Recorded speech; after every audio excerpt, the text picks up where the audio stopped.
Bonjour à tous, j'espère que vous allez bien.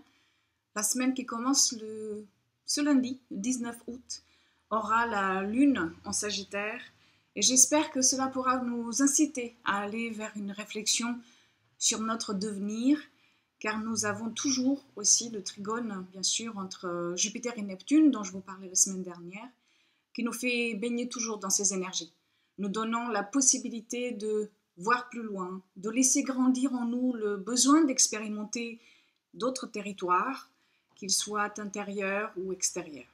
À la fin de la semaine, le week-end prochain, ce sera la pleine lune. Ce sera le 26 août à 3 degrés du signe du Poisson. Et c'est de cette pleine lune dont je vais vous parler dans cette vidéo. La pleine lune vient pour nous permettre maintenant de faire un premier bilan après une saison chargée d'éclipses qui se sont enchaînées. On a aussi eu la rétrogradation de Mercure qui vient tout juste de se terminer et surtout la rétrogradation de Mars qui d'ailleurs se termine au moment de cette pleine lune. Beaucoup d'enseignements, donc beaucoup d'immobilité ou de travail en coulisses, cela dépend pour chacun de nous, mais surtout beaucoup de réflexion, une réflexion plus que nécessaire. Car en fait, nous sommes aussi des êtres qui doivent tout simplement être. Même si nous avons tendance et pensons toujours à ne vivre que dans le faire ou à ne donner de la valeur ou de l'importance qu'à l'action. Ces éclipses et rétrogradations nous ont donc obligés à nous arrêter, à faire une pause, et on ressent beaucoup plus cela quand le faire n'est que la seule vérité que l'on connaît ou alors que notre ego accepte. D'où ensuite les frustrations, les colères qui finissent par prendre racine dans le quotidien. Et puis viennent les désillusions qui accompagnent souvent ces périodes de réflexion, ces périodes de pause. Et elles sont aussi nécessaires pour pouvoir sortir de là où on est, pour pouvoir être capable de sortir de cette zone de confort qui est en fait devenue trop petite et pénible, mais dans laquelle on arrive encore à trouver un semblant de place. La pleine lune en Poisson de ce 26 août vient aussi pour nous permettre donc de clôturer une phase afin de nous faire entrer dans une autre. C'est une lune sensible et émotive, comme toute lune d'eau, mais la différence ici, c'est que nous avons, depuis que Uranus est entré en Taureau, une danse qui s'est mise en place entre Saturne et Uranus, une danse qui était déjà là l'année dernière, quand en fait ces deux planètes étaient en signe de feu à l'époque, et qui nous ont incités à prendre des risques, ou en tout cas à envisager cette possibilité. Maintenant, elles se retrouvent à nouveau en dialogue, dans un dialogue harmonieux, mais cette fois-ci dans des signes de terre. Un beau trigone de terre entre le Capricorne et le Taureau. Et ce trigone sera avec nous maintenant plus fortement jusqu'en octobre. Ce trigone de terre entre la planète de la restriction, Saturne, et celle de la liberté, Uranus, est très important, car il vient nous parler de possibilités et opportunités, mais il ne faut pas oublier que c'est un trigone. J'en ai parlé un peu de la nature des trigones la semaine dernière. Si vous souhaitez en savoir un tout petit peu plus, je vous invite à aller voir cette vidéo. Mais ici, avec ce trigone, nous avons donc la possibilité de faire entrer de manière plus fluide une nouvelle construction, de nouvelles responsabilités, un nouvel ordre, une nouvelle réalisation, et souvent à partir d'un point nouveau, d'un changement, d'un lieu différent, d'une approche innovatrice, etc.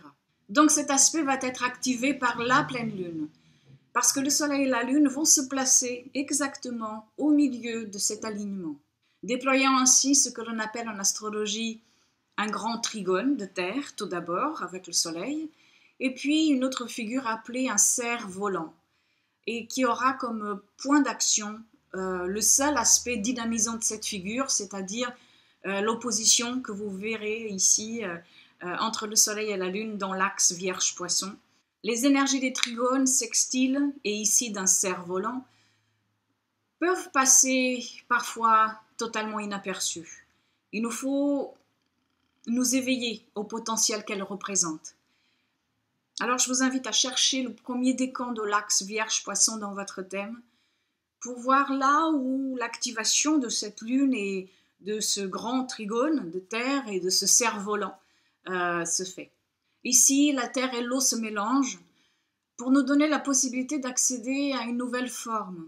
Et bien sûr, ne vous attendez pas à ce que ces énergies se développent tout de suite et que maintenant. C'est une continuité, c'est un processus. Nous aurons aussi Mercure qui passera d'ailleurs en septembre sur ce même point, réactivant encore plus cette énergie. Donc, le démarrage d'une nouvelle période qui commence à cette rentrée et continuera à se développer tout au long de cette fin d'été et puis à l'automne et à l'hiver, comme d'ailleurs je vous en ai déjà parlé depuis plusieurs vidéos.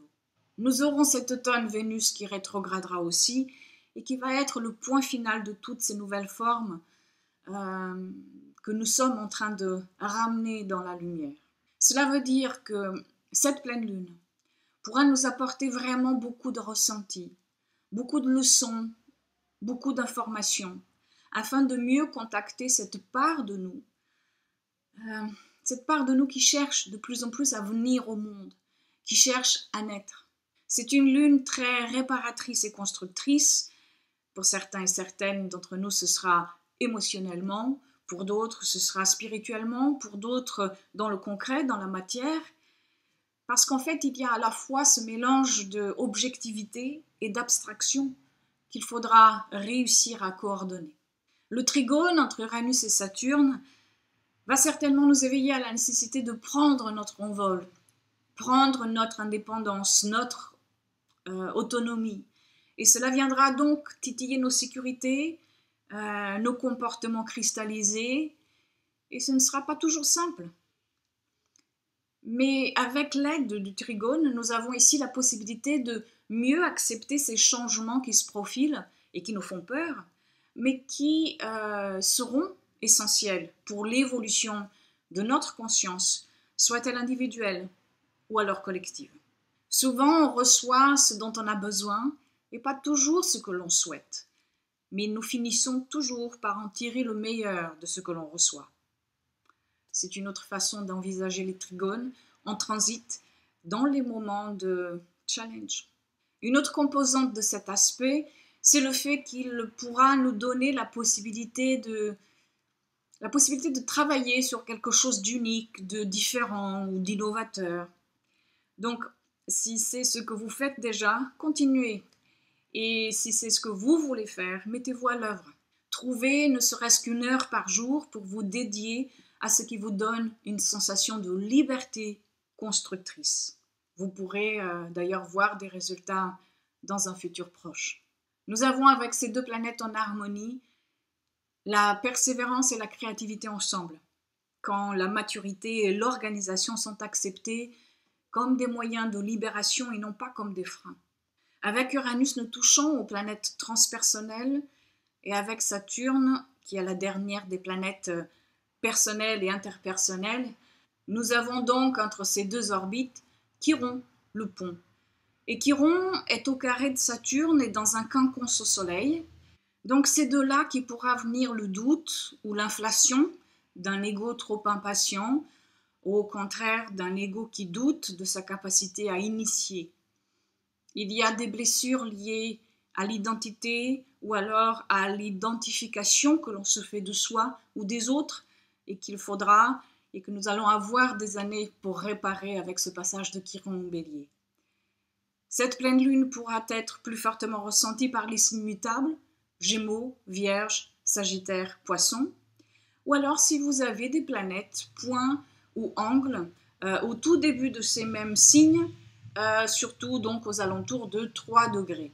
Le grand triangle de terre proposera peut-être des opportunités et possibilités plus visibles aux signes de terre, Taureau, Vierge, Capricorne, ou alors si vous avez des planètes, angles ou points de votre thème natal au tout début de ces mêmes signes.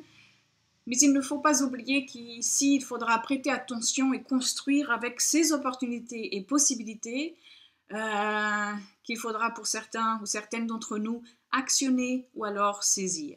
Beaucoup plus pourrait encore être dit, mais voilà, l'essentiel y est. Ces vidéos sont volontairement aux alentours de 10 minutes ou moins, de manière à éveiller en vous le désir d'aller plus loin et de vous inviter à faire vos propres réflexions et vos propres recherches. Par contre, je crois que cette vidéo va peut-être être un tout petit peu plus longue que uniquement 10 minutes. Voilà, si vous souhaitez en savoir plus par signe sur cette pleine lune, je vous invite, comme toujours, à prendre connaissance du projet Quintessence qui sort chaque premier du mois. Et je tiens d'ailleurs à remercier ici les personnes qui m'ont fait part de leur gratitude envers ce projet, qui les accompagne mois après mois, leur donnant des clés de compréhension et apportant de l'inspiration à leur quotidien. Grand merci à vous, c'était et c'est toujours le but. Merci à vous qui regardez cette vidéo jusqu'à la fin. Voilà, je vous souhaite une belle semaine et je vous souhaite aussi une pleine lune réparatrice et je vous dis à très bientôt.